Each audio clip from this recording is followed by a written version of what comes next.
Good morning and good afternoon, everyone. We are so glad to have you all back this week for our seventh mission conservation episode. And today we are going to be featuring amphibians, amazing amphibians. And we are so happy that Dr. Olson will be joining us later. She is going to be doing a live demo of some of our little frog friends. So we really look forward to having you with us so you can see everything there is to learn about these really amazing little amphibious creatures. Mission conservation is all about helping learners at home be able to access amazing conservation education messages through gaming. This is kind of like Pokemon Go for education. Our goal is to give young learners a way that they can explore nature and explore the out of doors by using their smartphones and playing a game, just like Pokemon Go did, but for education and learning about conservation. This is also all about helping youth get active. And the idea is that once you have your triggers, you can take those out of doors and the young players can learn about the mission by moving around, not just sitting in front of their screen, but actually getting outdoors and scanning the triggers and playing the missions in an active, fun way. And Misty is the Director of Conservation with the Johnny Morris Wonders of Wildlife National Museum and Aquarium. Misty, we are so pleased to welcome you today. Thank you for everything that you are doing to make mission conservation possible for young learners at home. And can you tell me first, do you have amphibians at the National Museum and Aquarium? That's a great question, Mary. And yes, we do have amphibians at the National Museum and Aquarium. And we're located in Springfield, Missouri, and we have 35,000 live animals and 800 species. Not all of those are amphibians, but we do have several amphibians. And we have some pictures here. So we, in our Amazon gallery, we have a beautiful exhibit with poison dart frogs. Today, Wow. when I went through, I actually saw tadpoles. So we have some baby poison dart frogs going to be there. So that's pretty exciting. We have all different colors of those poison dart frogs. And then in our Ozarks region, we have hellbenders. And hellbenders are a true aquatic amphibian. They live their entire lives in water. And they are actually two subspecies found in the United States. There's the Ozark hellbender and the eastern hellbender, and both of those are found here in the state of Missouri, the only state in which you can find both of those subspecies. The Ozark hellbender is actually on the endangered species list, and the eastern is not on the endangered species list except for here in the state of Missouri. So we have some really cool amphibians. That is amazing. Yeah, Love pictures. Yeah, these are great pictures. And a lot of times the hellbenders are hiding. So getting a good picture of our hellbenders, because they are found on the bottom of clear, cool streams, and they hide in the rocks. And in the picture in the lower right-hand corner, you can see that's actually a PVC pipe, and it's supposed to resemble a rock where they might be found in that cool stream. So pretty cool. We got some pictures of them. Excited to do that. We are excited to be working with Mission Conservation. It's been a great program. Love to tell more people about it. So Mission Conservation was created to bring missions for kids and conservation education to the home. It's really easy to play. All you need to do is have a device, a cell phone, and then what you do is you download the app, and it is completely free. The app is Agents of Discovery. Then you're going to open that and you're going to begin playing. What you'll need to do is you'll have to have triggers for each of your missions. And the cool thing about these wildlife images is they can be used on all of the missions. So right now we have a total of 5 missions that you can participate in. And today we are featuring amazing amphibians because we launched it just this morning. So you will open up those wildlife images, and that is how you get to play the game. So you're going to scan those as you're playing, and every single time you scan one, you're going to get a new activity and a new game to be able to participate in. And if you do a different mission, going to use the same wildlife images and you're going to get different activities. So you can keep the kids busy for hours at a time. I highly recommend that you print them off. And so you use this PDF, you print them off one time, and then you can hide them all around. You can take them out in the backyard. If it's raining outside, you can put them inside. You can put them one in the kitchen. So here's a picture of one of our young girls that's been participating in our mission conservation, and she's got Agent Butterfly in the one picture and Agent Skunk in the other. She's scanning those pictures and she's going to get a new game and new activity. And as you can see, they have made a scavenger hunt out of that. And that is the best way to participate in mission conservation. And as Mary said, this week we are tying it into amphibians. And it's really important because it's International Amphibian Week. And that is why we're doing that. With our missions, we also have activity guides. So you can continue with activities related to amphibians and learning more about those amphibians and why they're important throughout the entire week. From creating a popsicle stick salamander craft to right now is a great time to go on a frog walk. The best time to find frogs or other amphibians is during the spring and the summer when you have a lot of water. And here in Missouri, we've had lots of water. So you can hear them a lot of times. Be listening for those frogs, your spring peepers, your bullfrogs, they all make those loud noises that you can catch right away. And then you can actually make a toad hut, make a habitat for toads. And keep them in your habitat areas, and that's super cool. So a lot of activities to participate in. We're excited to be involved in mission conservation. We're really going to today, we're actually going to show you one of the activities. Does everybody like to play games? I think games are cool, and I think kids all love those games. So Kendra is going to show you part of Mission Conservation Amazing Amphibians.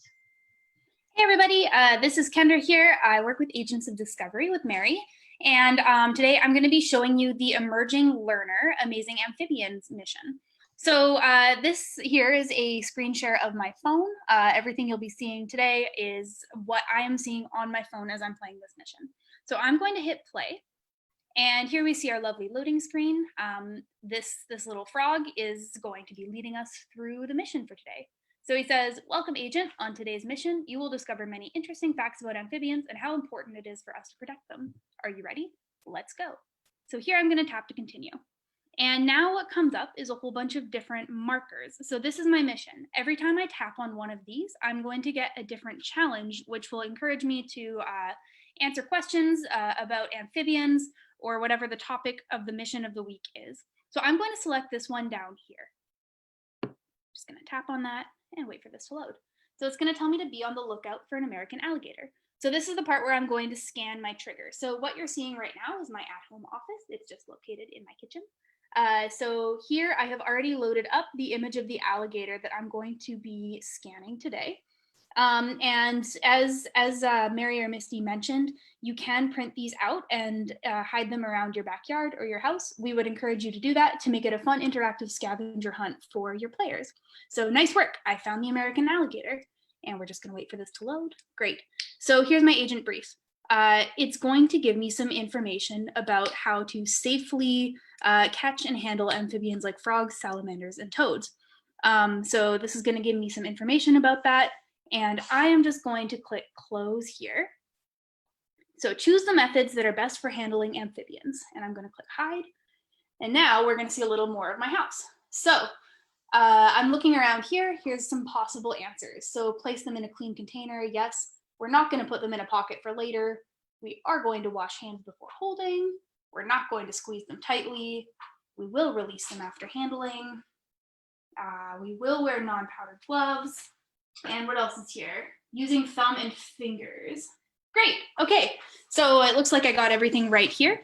It's going to give me a little more information about the topic of the challenge, and it's going to tell me that I've earned 3 Bs. So this is kind of a reward. Since I did everything right, I get all 3 of them. If I had gotten a few answers wrong, I might not have gotten all 3 of them, but I'm going to go ahead and click close. Okay, great. And there's our bees, and here is our marker now with a little check mark in it because I finished the challenge. So like I said, every one of these markers will have a challenge. We've got all kinds of different activities for players to engage with. And yeah, I think that should be everything on my end. So Misty, back over to you. Thank you very much, Kendra. As you can see, pretty cool that you can actually spin around wherever you are. So if you're at home or you're outdoors, you're going to be able to see that background, and then those answers are going to float in there, and you're going to pick out those answers. So a lot of different activities. We have a coloring activity where you have to color a bullfrog, and you have to match sounds of a bullfrog and try to find out what kind of sound they make. So activities throughout. And also education, learning about amphibians and the importance of protecting those amphibians. And those are indicator species, and amphibians are extremely important to our habitats and our ecosystems all across the world. So it's very important to protect them. But once you finish all of your challenges, Kendra just did one of them, you're going to get some cool rewards. So our first reward that you're going to get is a badge, and that badge is an Agent Tree Frog badge.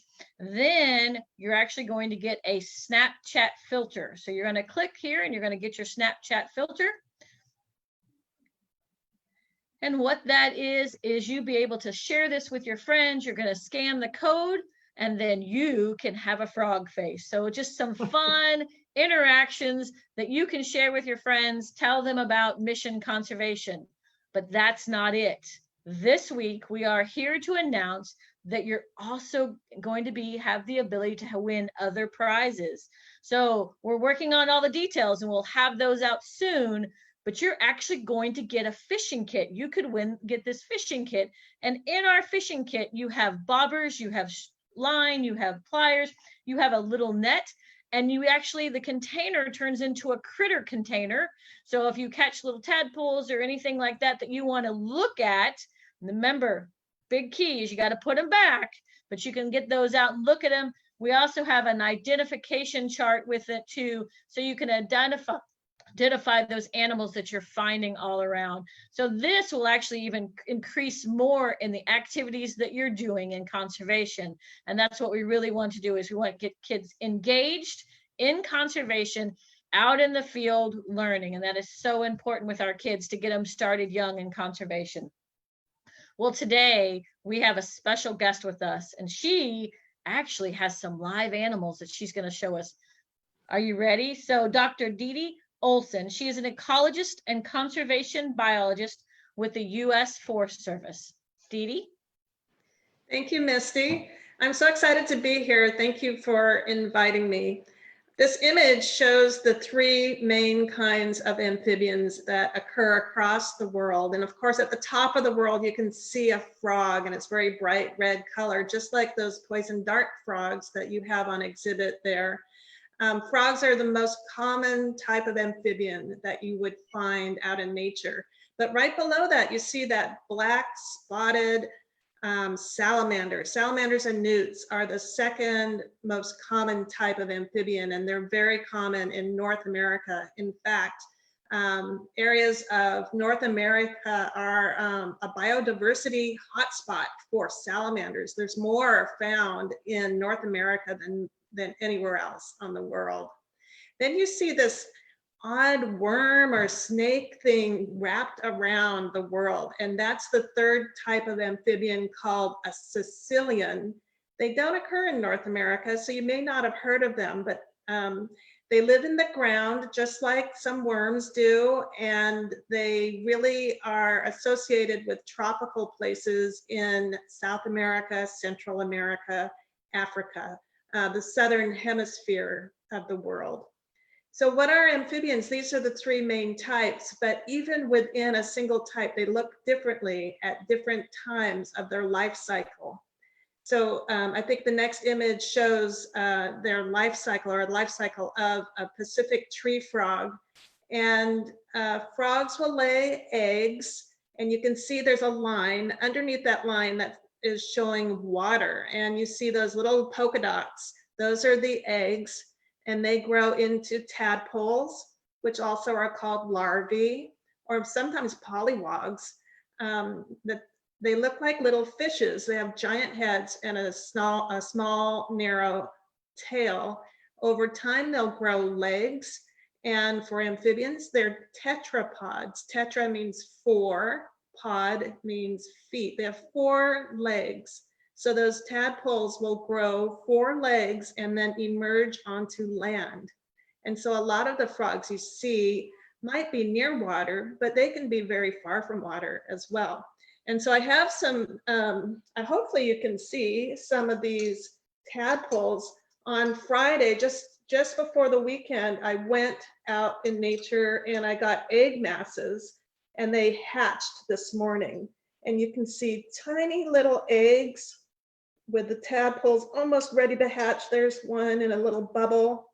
And then you can see these tiny little tadpoles that have just come out of their eggs. So they start very, very small. I was at a site of these frogs that was very high in the mountains on Friday, because most frogs and salamanders breed in the springtime. Well, it's just getting to be springtime at high mountain elevations.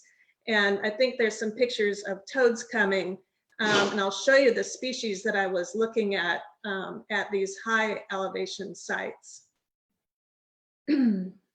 So here's some toads. These are Western toads. That's my hand there. You can see I'm holding them with my thumb and fingers, just like the directions said. You don't want to heat up amphibians. They're very sensitive to temperature and chemicals. They have very thin skin.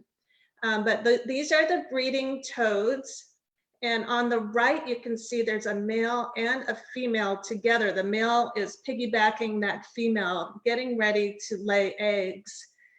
So these toads go to water for breeding and lay their eggs in water. And then through their life cycle, those eggs will develop into tadpoles, and then they'll metamorphose into a 4-legged toad. And I think there's a little video we're going to see of some toads actually breeding, and there's audio that goes with this. Let's listen in.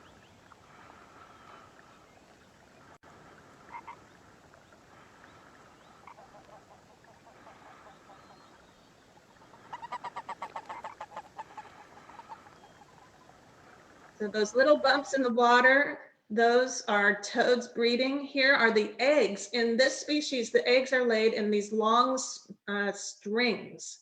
So those are thousands of eggs laid. Even by a single female, you might get 10,000 eggs being laid in the water. And salamanders also will breed in the water. Many of them require these pond habitats or maybe streams for breeding, like the hellbender salamanders that we saw just a few minutes ago. What we're looking at right now, these are rough-skinned newts from the Pacific Northwest of North America, and they are breeding as well. You can see that there's lots of activity going on during the breeding season, and that upper right picture shows a male piggybacking the female, who is very big with eggs. You can see her tummy that's full of eggs that she will lay with that male. And they have the same life cycle. They lay their eggs in water, and their larvae develop in water, and then they get 4 legs and they come out onto land. So that's something that's very important about the amphibians. It makes them environmental indicators because they are sensitive to the conditions in water as well as on land. And there's just a quick question for you that's coming in. How many eggs do they lay? So the toads that I showed can lay up to 10,000 eggs. One female can lay that many. It really depends on the size of the animal. These that I showed earlier that were eggs that I got from that same site, these were from tree frogs, which are quite small, and they will lay about 50 eggs at a time. And the newts, I'm not quite sure, but I think it's about 50 again at a time. So it depends on the species and also how big that animal is. So with the environmental indicators, they're very sensitive to the conditions of the habitat in water and the conditions of the habitat on land. Also, their skin is very thin and porous. Some amphibians breathe through their skin, so there's exchange of chemicals and gases across that skin, and so they're very sensitive to chemical pollution in water or on land, and that's another reason why they're considered environmental indicators. They can tell us when things are wrong in the environment. And the third reason that they're environmental indicators is that amphibians are really in the middle of the food web, in the middle of the food chain. They will eat anything alive that is smaller than them that they can fit in their mouth. And then they are eaten by fish, by birds, mammals, snakes, maybe turtles. So they're nested in the middle of the food chain. It's kind of like an engine, and they're a critical cog to make everything run. And so if there's something wrong with their prey, the things that they are eating, the bugs, then that echoes in the amphibian population.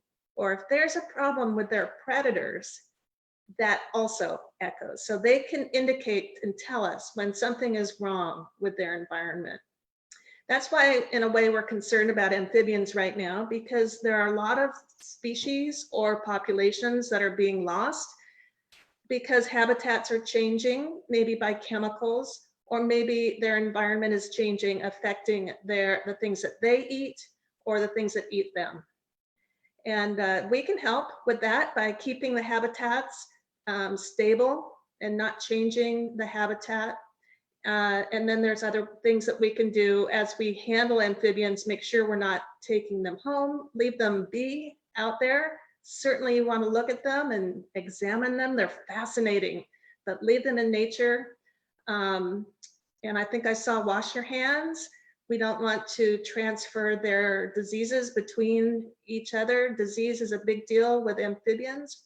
So we don't want to spread that around, and washing your hands will help with that as well. How many types of frogs are there in the US? Oh, I don't know that number off the top of my head, sorry. Let me think. There are over 8,000 species of amphibians in the world, and most of those are frogs. So I think at the world scale, there's probably 7,000 species of amphibians. In the United States, I just don't know that number, but yeah. The Amphibia website, Amphibia Web, is a good go-to place to find out anything you want to know about amphibians. And so here it is. There's the logo I showed at the very top, Amphibia Web. If you scroll to the bottom of that screen, well, you can almost see at the very bottom, it says how many amphibians there are in the world. There it is. Okay, I'm gonna have to put my glasses on because it's small. Today, there are 8,176 known amphibians in the world. I like to track that because that number changes almost every day. We are learning more about amphibians. They are not well known, and we're discovering more species almost every day. Wow.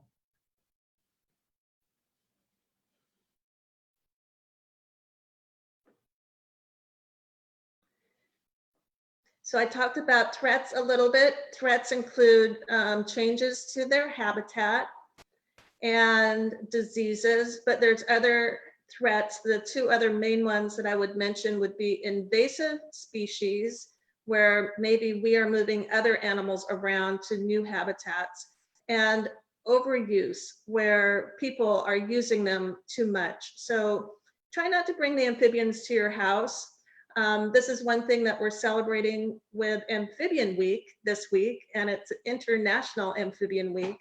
This website, put out by partners in amphibian and reptile conservation, highlights some of the activities going on this week with amphibians. And besides this today, right now, there are other events happening through the week, and you are welcome to participate in any of these. They cover different topics, and different species worldwide. And I love that it's a very partner and participant, many people are participating in it, and especially Agents of Discovery. Thank you so much for putting this on and showcasing amphibians. It's important.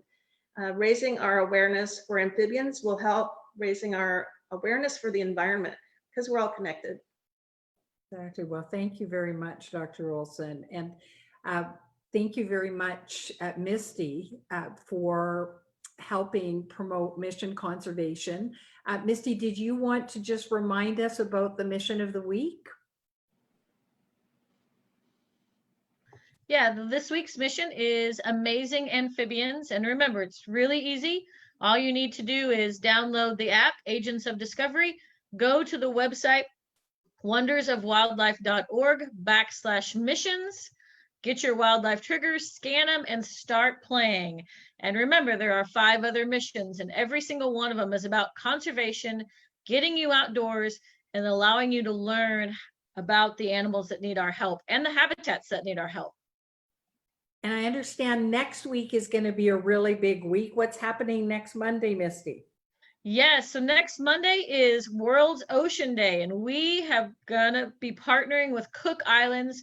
We're so excited. We have lots of things that'll be coming up over the next week. And so on Monday, same time, same place, we're gonna be here, and we're gonna be coming to you straight from the Cook Islands in Australia. Wow. Okay, well, thanks everyone.